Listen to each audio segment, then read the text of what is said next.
It's Sunday. I'm not sure why I'm writing this down on paper and not on my computer. I guess I've just noticed some odd things.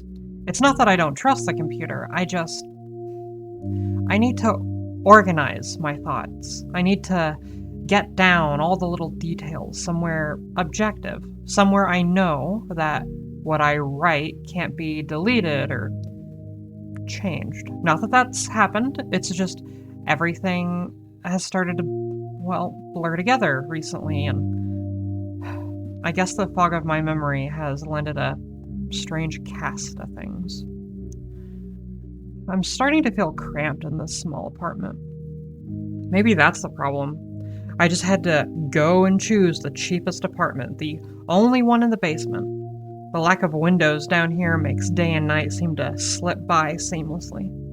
I haven't been out in a few days because, I've been working on this programming project so intensely. I suppose I just wanted to get it done. Hours of sitting and staring at a monitor can make anyone feel strange, I know, but I don't think that's it.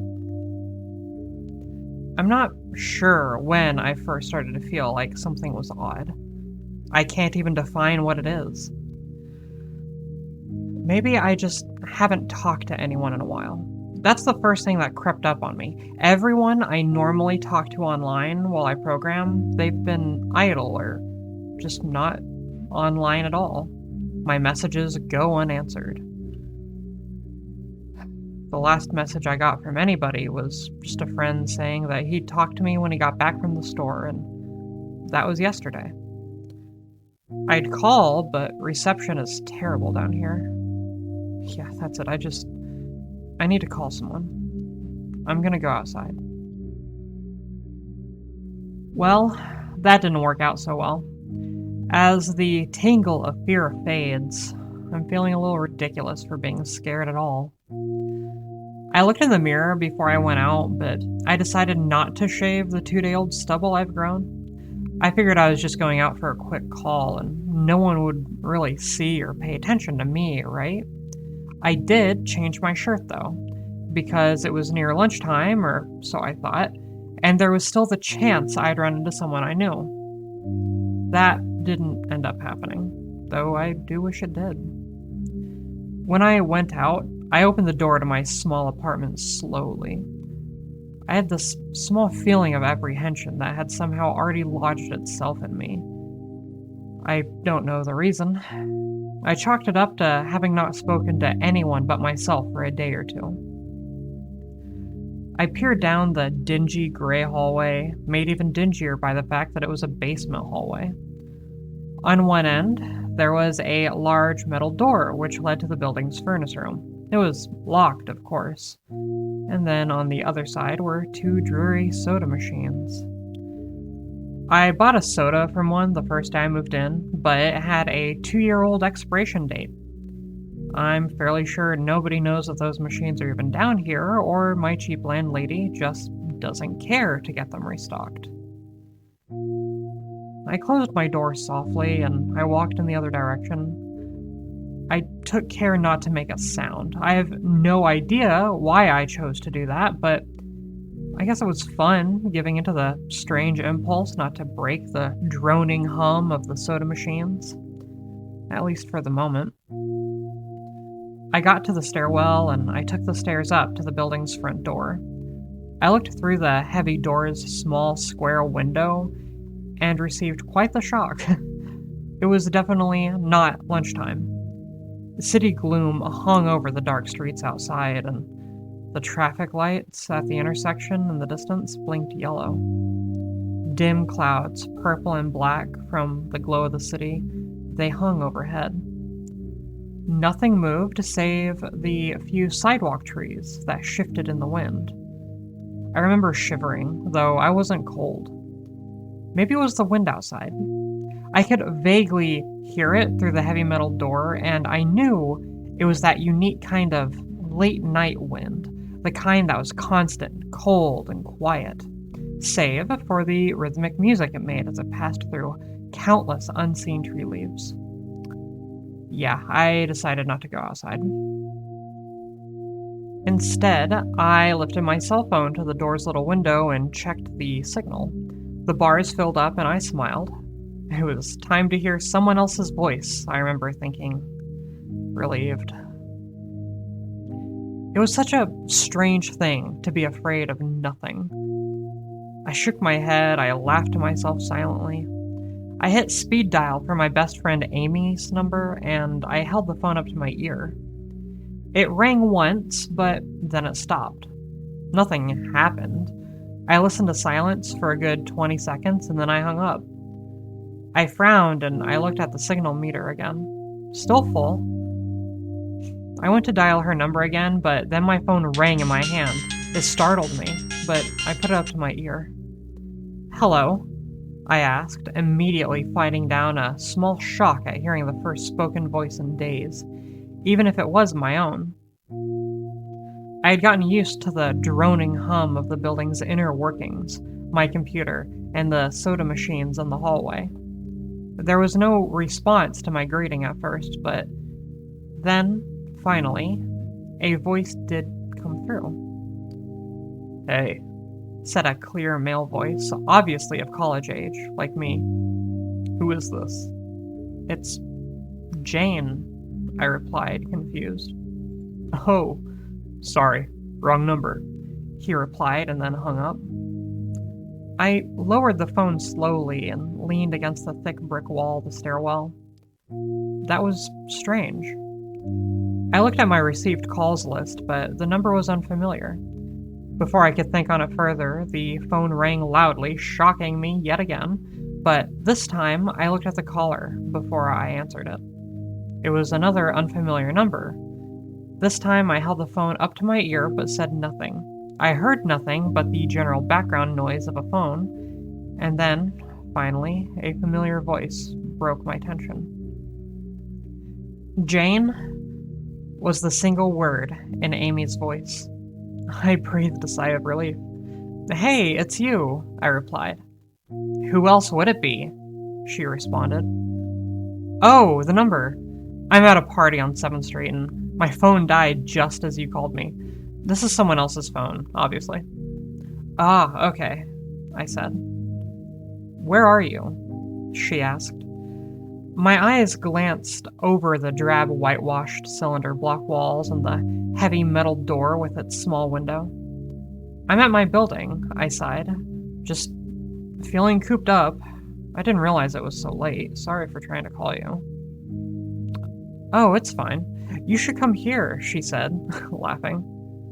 "Nah, I don't feel like looking for some strange place by myself in the middle of the night," I said, looking out the window at the silent, windy street that secretly scared me just a tiny bit.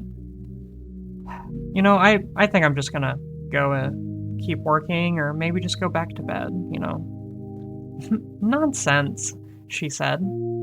"I'll come get you. Your building is close to 7th Street, right?" "How drunk are you?" I asked lightheartedly. "You know where I live." "Oh, of course," she said abruptly. "I guess I can't get there by walking, huh?" "I mean, you could if you wanted to waste like half an hour," I told her. "Yeah, right," she said. "Okay, have to go. Good luck with your work." I lowered the phone once more, looking at the screen as the call ended. Then the droning silence reasserted itself in my ears. The two strange calls in the eerie street outside just drove home my aloneness in this empty stairwell. Perhaps from having seen too many scary movies, I had the sudden, inexplicable idea that something could look in the door's window and see me. Some sort of horrible entity that hovered at the edge of aloneness, just waiting to creep up on unsuspecting people that had strayed too far from other human beings. I knew the fear was irrational, but, well, nobody else was around, so I ran. I jumped down the stairs, I ran down the hallway and into my room. I closed the door as swiftly and as quietly as I could. I listened from behind the other side of the door. Nothing. There was nothing. Like I said, I feel a little ridiculous for being scared of nothing, and the fear has already faded. You know, writing this down, it does help a lot. It makes me realize that nothing is wrong. It filters out half-formed thoughts and fears, and it leaves only cold, hard facts. It's late. I got a call from a wrong number, and Amy's phone died, so she called me back from another number. See, nothing strange is happening. Still, there's something a little off about that conversation. I know it could have just been the alcohol she'd had, or maybe it was even, I guess, her that seemed just a little bit off to me, or maybe it was it. Wait, yes, that's it. I didn't realize this until this moment, writing these things down. See, I knew writing things down would help. She said she was at a party, but I only heard silence in the background. Of course, that doesn't mean anything in particular, as she could have just gone outside to make the call, but no, wait, that couldn't be it either. I didn't hear the wind. I need to see if the wind is still blowing. It's Monday. I forgot to finish writing last night. I'm not sure what I expected to see when I ran up the stairwell and looked out the heavy metal door's window. I'm feeling ridiculous. Last night's fear seems hazy and unreasonable to me now. I can't wait to go out into the sunlight.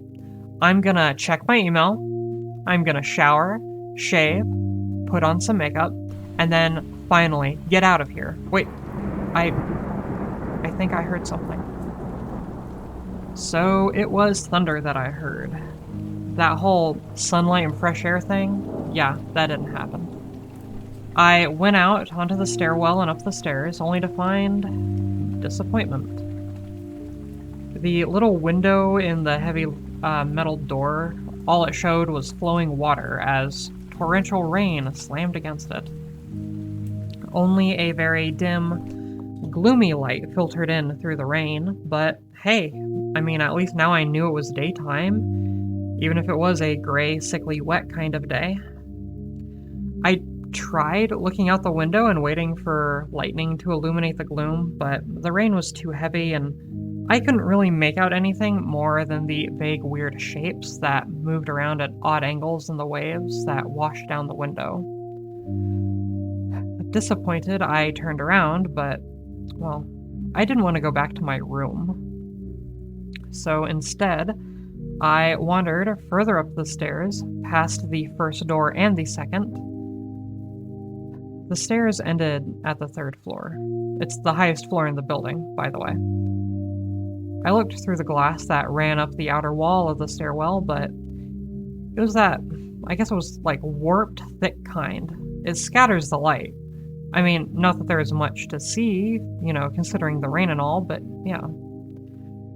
I opened the stairwell door and wandered down the third floor hallway. The 10 or so thick wooden doors, each painted blue a long time ago, they were all closed. I listened as I walked, but it was the middle of the day, so I wasn't really surprised that I heard nothing but the rain outside. As I stood there in the dim hallway, listening to the rain, I had this strange, fleeting impression that the doors were standing like silent granite monoliths, erected by some ancient, forgotten civilization for some unfathomable guardian purpose. Lightning flashed, and I could have sworn that for just a moment the old grainy blue wood looked exactly like rough stone. I laughed at myself for letting my imagination get the best of me, but then it occurred to me that the dim gloom and lightning must mean that there was a window somewhere in the hallway. A vague memory surfaced, and I recalled that the third floor had an alcove and an insert window halfway down the floor's hallway. Excited to look out into the rain and possibly see another human being, I quickly walked over to the alcove, finding the large, thin glass window, and rain washed down it as with the front door's window. But here's the thing, I could actually open this one. I reached a hand out to slide it open, but I hesitated. I had this strange feeling that if I opened that window, I would see something absolutely horrifying on the other side. I mean, everything's been so odd lately. So I came up with a plan, and I came back here to get what I needed. Look, I don't seriously think anything will come of it, but I'm bored, it's raining, and I'm going stir crazy. So I came back to get my webcam.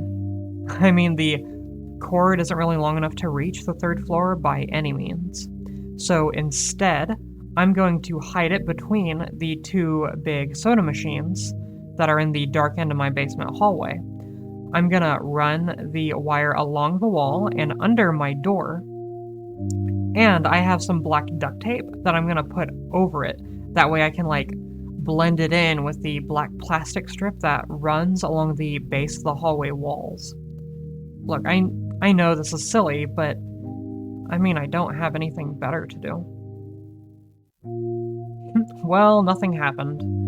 I propped open the hallway to stairwell door, steeled myself, and then flung the heavy front door wide open and ran like hell down the stairs to my room and slammed the door. I watched the webcam on my computer intently, seeing the hallway outside my door and most of the stairwell. I'm watching it right now, and I don't see anything interesting. I just wish the camera's position was different so that I could see out the front door. Hey, wait a minute, somebody's online.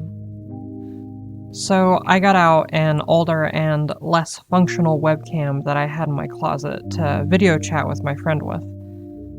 I couldn't really explain to him why I wanted to video chat, but it felt good to see another person's face. I mean, he couldn't talk for very long, and we didn't really talk about anything meaningful, but I do feel much better. My strange fear, it's almost past. I would feel completely better, but there was something odd about our conversation. Look, I know that I've said that everything has seemed odd recently, but still. He was just very vague in his responses. Like, I can't recall one specific thing that he said. There was no particular names or places or events that he talked about, but he did ask for my phone number to keep in touch. Oh, wait a minute, I just got a text. So, I'm about to go out. I just got a text from Amy that asked me to meet her for dinner at the, quote, place we usually go to. Now, there's this little pizza place near us that we go to a couple times a week, and I've just been eating random food from my poorly stocked little fridge for days. God, I can't wait. It's gonna be so good to have real food again. Again, I feel so ridiculous about the last odd couple of days I've had. You know, once I get back, I'm gonna go ahead and destroy this journal. Oh, wait a second. Another text. Oh my god. So I almost opened the door. I almost opened the door before reading the text, but I read it first. I read it. It was from a friend I hadn't heard from in a long time, and it was sent to a huge group of people, probably every number in their phone. I mean, it was short. All it said was, "Seen with your own eyes. Don't trust them, they..." And that was it. I mean, what the hell is that supposed to mean? The words, they shock me, and I keep going them over and over again. Is it like a desperate text sent just as something happened? I mean, the words are obviously cut off without finishing. On any other day, I would have dismissed this as some spam from a virus they got on their phone or something, but I mean the words, "seen with your own eyes." God, I can't help but read over this journal and think back on the last few days. And look, I haven't seen another person with my own eyes or talked to another person face to face this whole time. The webcam conversation with my friend was strange. It was vague and, God, eerie now that I think about it. Or was it eerie? I mean, this could be my fear clouding my memory, my mind toying with the progression of events.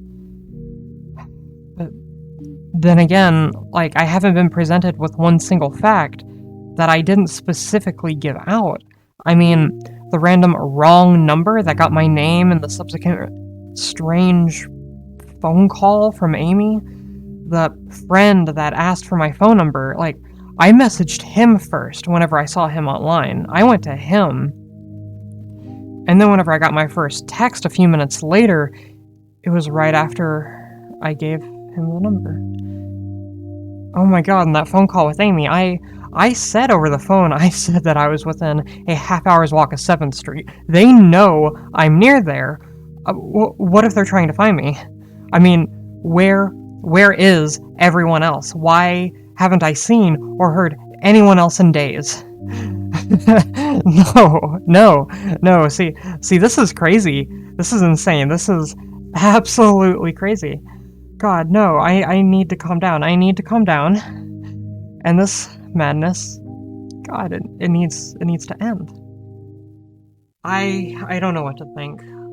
I ran about my apartment furiously, holding my cell phone up to every corner, just to see if I got a signal through these heavy fucking walls.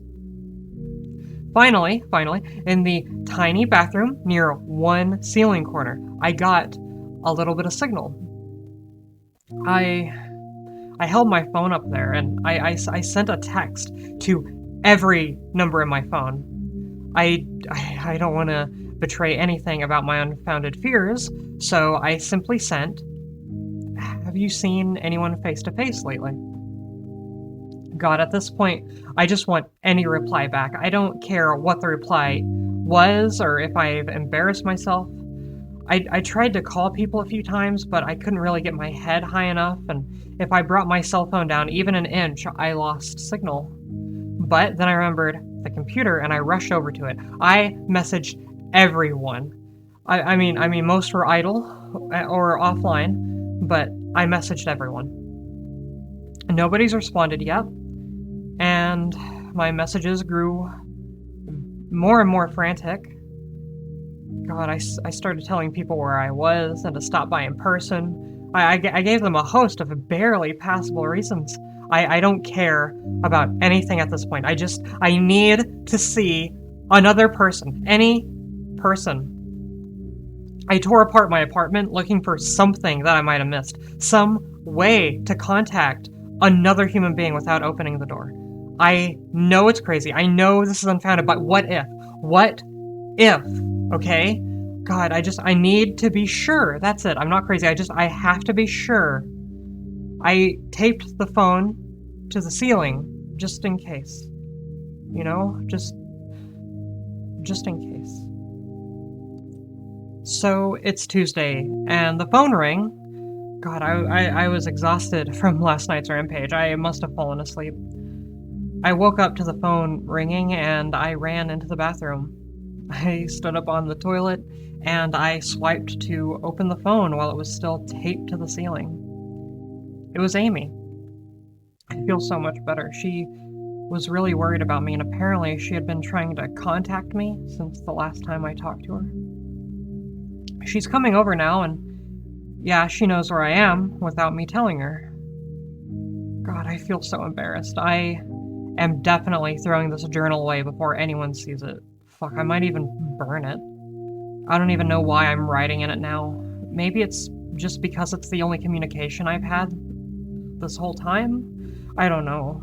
Look, I look like hell. I looked in the mirror before I came back in here. My eyes are sunken, and my stubble is so thick that it's almost like a beard. I look unhealthy. My apartment is trashed, but I'm not gonna clean it up. I think I need someone else to see what I've been through. These past few days have not been normal. I am not one to imagine things. I know I have been the victim of extreme probability. I just missed seeing another person a dozen times. I just happened to go out when it was late at night or the middle of the day when everyone was gone. Everything is perfectly fine. I know this. It's fine. Oh, plus, I found something in the closet last night that has helped me tremendously. It's a TV, like a legit TV. I set it up just before I wrote this. It's on in the background. Television has always been an escape for me, and it reminds me that there's a world beyond these dingy brick walls and my little computer. God, I'm glad Amy's the only one that's responded to me after last night's frantic pestering of everyone I could contact. She's been my best friend for years, even before the transition. She doesn't know it, but I count the day that I met her among one of the few moments of true happiness in my life. I remember that warm summer day fondly. It seems a different reality from this dark, rainy, lonely place. I feel like I spent days sitting in that playground, much too old to play, just sitting and talking with her, hanging around, doing nothing at all. I still feel like I can go back to that moment sometimes, and it reminds me that this damn place is not all that there is. Oh, finally. Hey, there's a knock on the door. I gotta go. I thought it was odd that I couldn't see her through the camera I hid between the two soda machines. I figured that it was bad positioning, like when I couldn't see out the front door. I should have known. I should have known. After the knock, I yelled through the door, jokingly, that I had a camera hidden between the soda machines, because I was embarrassed, you know? I had taken this paranoia so far. After I did that, I saw her image. It walked over to the camera, and it looked down at it. It smiled and waved. "Hey," she said to the camera brightly. She gave it a wry look. "It's weird, I know," I said into the mic attached to my computer. "I've had a weird few days." "Must have," she replied. "Open the door, Jane." I hesitated. How could I be sure it was her? "Hey, humor me a second here," I told her through the mic. Just tell me one thing about us, something that proves to me that you're, well, you know, you. I know it's crazy. Sorry. She gave the camera a look. Alright, she said, slowly, thinking. "We met randomly at a playground when we were both way too old to be there." I sighed deeply as reality returned and the fear started to fade. God, I'd been so ridiculous. Of course, it was Amy. That day wasn't anywhere in the world except in my memory. I'd never even mentioned it to anyone. Not out of embarrassment, but, well, it was more out of a strange, secret nostalgia, and I guess in part because I have a longing for those days to return. If there was some unknown force at work trying to trick me, as I feared, there was no way they could know about that day. Alright, I'll explain everything, I told her. I'll be right there. I ran to my small bathroom and I fixed my hair as best I could. I looked like hell, but, I mean, she would understand. Snickering at my own unbelievable behavior and the mess I'd made of the place, I walked to the door. I put my hand on the doorknob, and I gave the mess one last look. It was so ridiculous, I thought. My eyes traced over the half-eaten food lying on the ground, the overflowing trash bin, the bed I tipped over onto its side looking for God knows what. I almost turned the door handle. But thankfully, my eyes, they fell on one last thing. The old webcam. The one I used for that eerily vacant chat with my friend. Its silent black sphere lay haphazardly tossed to the side, its lens pointed at the table where this journal lay. An overwhelming terror took me as I realized that if somebody could see through that camera, it would have seen what I just wrote about that day. I asked her for any one thing about us, and she chose the only thing in the world that I thought they or it did not know. But it did. It did know, and it could have been watching me this whole time. I didn't open the door. No, I screamed. I screamed in uncontrollable terror. I stomped on that old fucking webcam. I stomped it into the floor. God, the door, it shook, and the doorknob, it rattled back and forth. But no, it was locked, and it was a basement door. It's made to keep out drafts, and it's thick. Was Amy outside, or was that something else? What could have been trying to get in if not her? What the hell was out there? God, I saw her on my computer through the camera outside. I heard her on the speakers through the camera outside. But was it real? How could I know? How could I know? She's left now. She's gone. I screamed and shouted for help. I've piled up everything in my apartment against the door, just in case.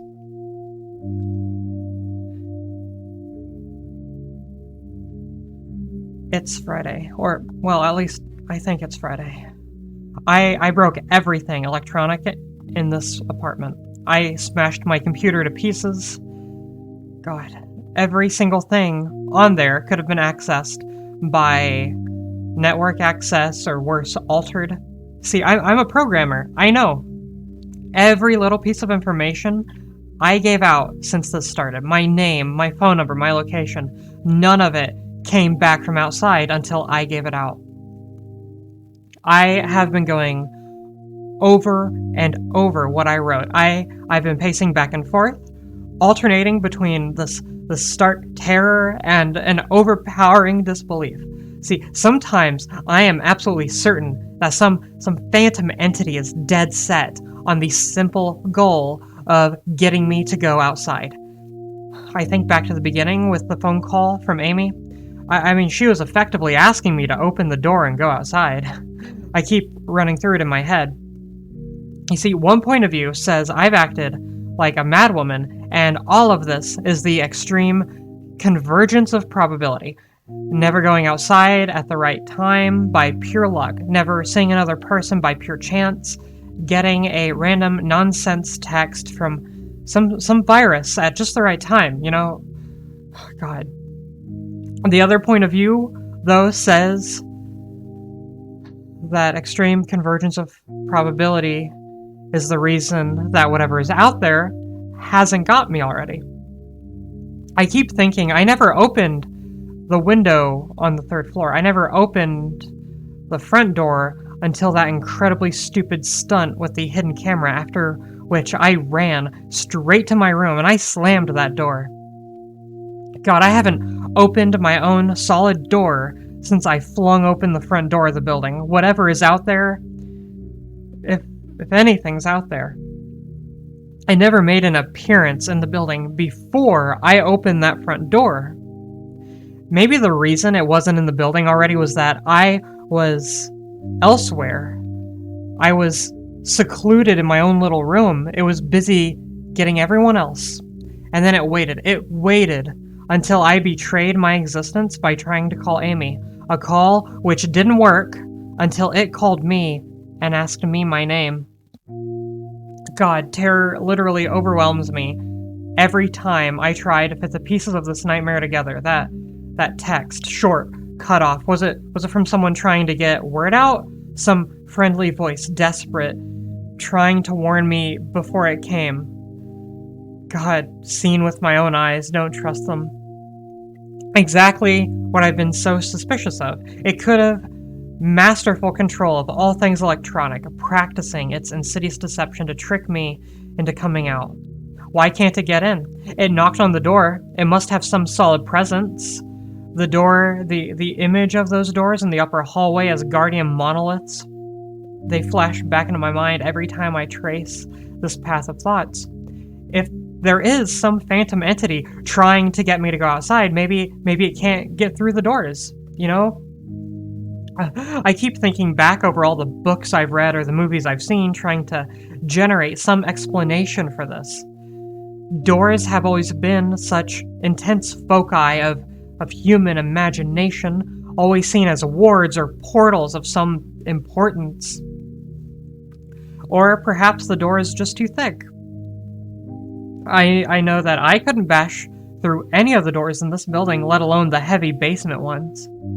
Aside from that, the real question is, why does it even want me? If it just wanted to kill me, it could do that any number of ways. It could just wait until I starved to death. It could...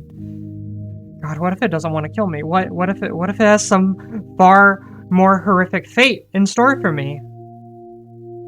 God, what can I do to escape this nightmare? Oh, there's another knock on the door. I told the people on the other side of the door that I need a minute to think, and then I'll come out. I'm really just writing this down so I can figure out what to do. At least this time I heard their voices. My paranoia, and yeah, I recognize I'm being paranoid. It has me thinking of all sorts of ways that their voices could be faked electronically. You know, there could be nothing but speakers outside simulating human voices. Did it really take them 3 days to come talk to me? Amy is supposedly out there, along with 2 cops and a psychiatrist. Maybe it took them 3 days to think of what to say to me.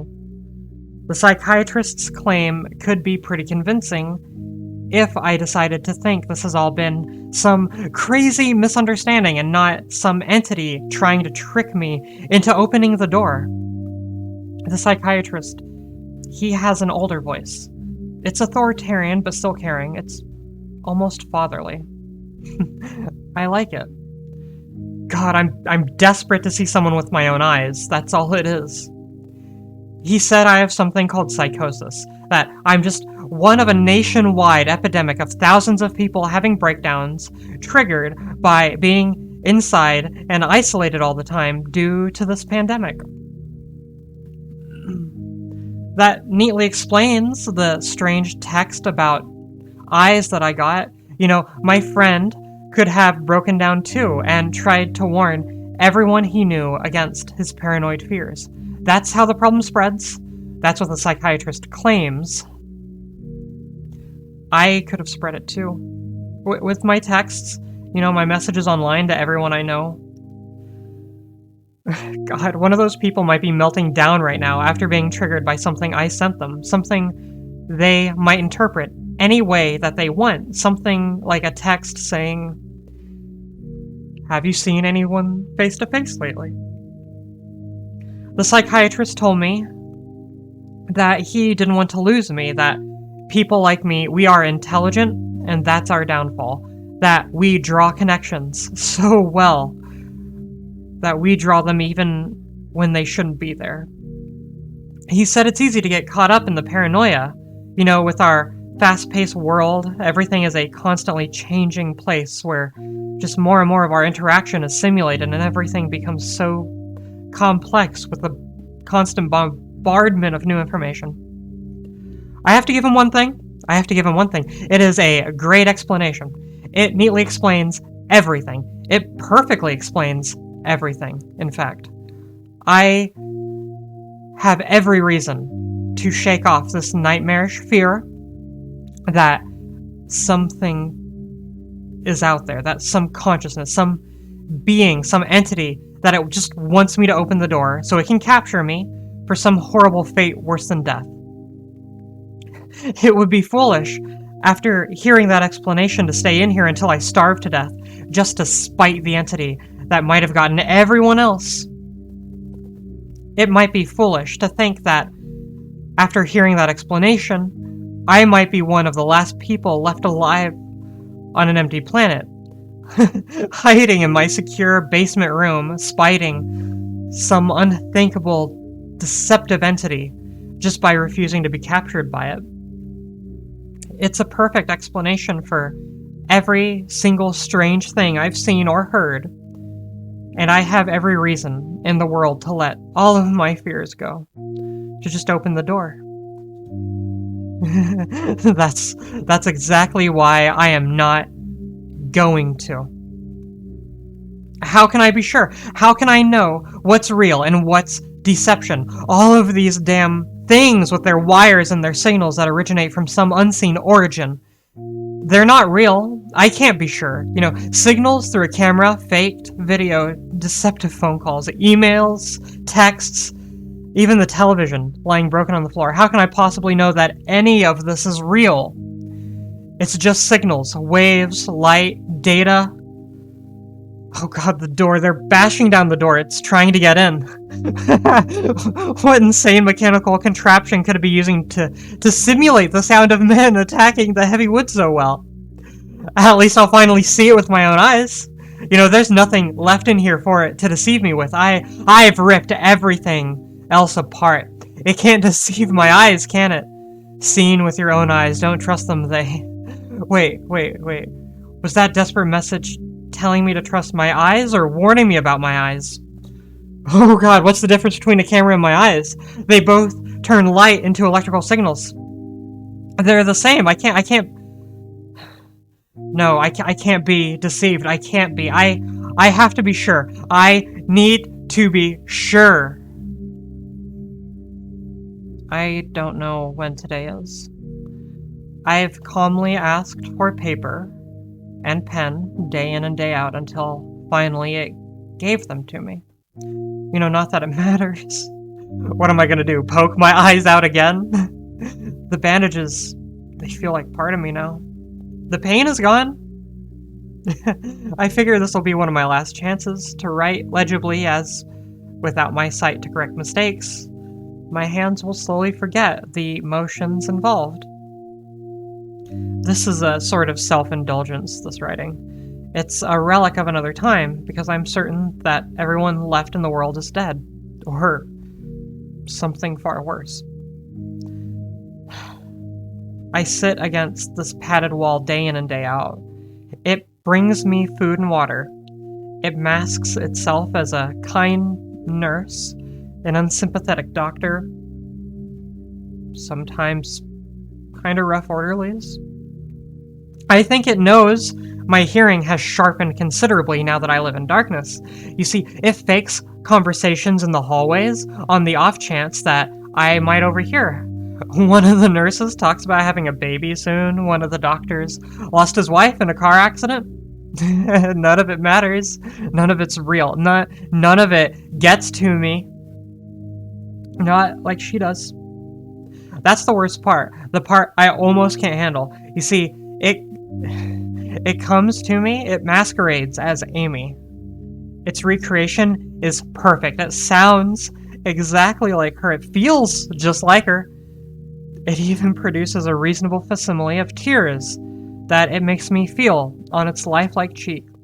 When it first dragged me here, it told me all the things I wanted to hear. It told me that she loved me, that she had always loved me, that it didn't understand why this is happening, that we could still have a life together, that I could recover, that if only I would stop insisting that I was being deceived. It wanted me to believe. It needed me to believe that she was real.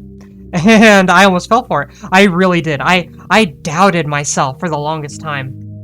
In the end, though, it was all too perfect. You see, too flawless and too real. The false Emily, it used to come every day, but then every week, and now it doesn't come at all. I don't think the entity's gonna give up, even though it gave up on that avenue of getting to me. I think this is just the waiting game. You know, it's just one of its gambits. I will resist it for the rest of my life if I have to. I don't know what happened to the rest of the world, but I know that this thing, it needs me to fall for its deceptions. If it needs that, then maybe, just maybe, I am a thorn in its agenda. Maybe Amy is still alive out there somewhere, kept alive only by my will to resist this deceiver. I hold on to that hope. I rock back and forth in my little cell to pass the time. I'm never gonna give in. I will never break. It can't break me. I'm a hero now.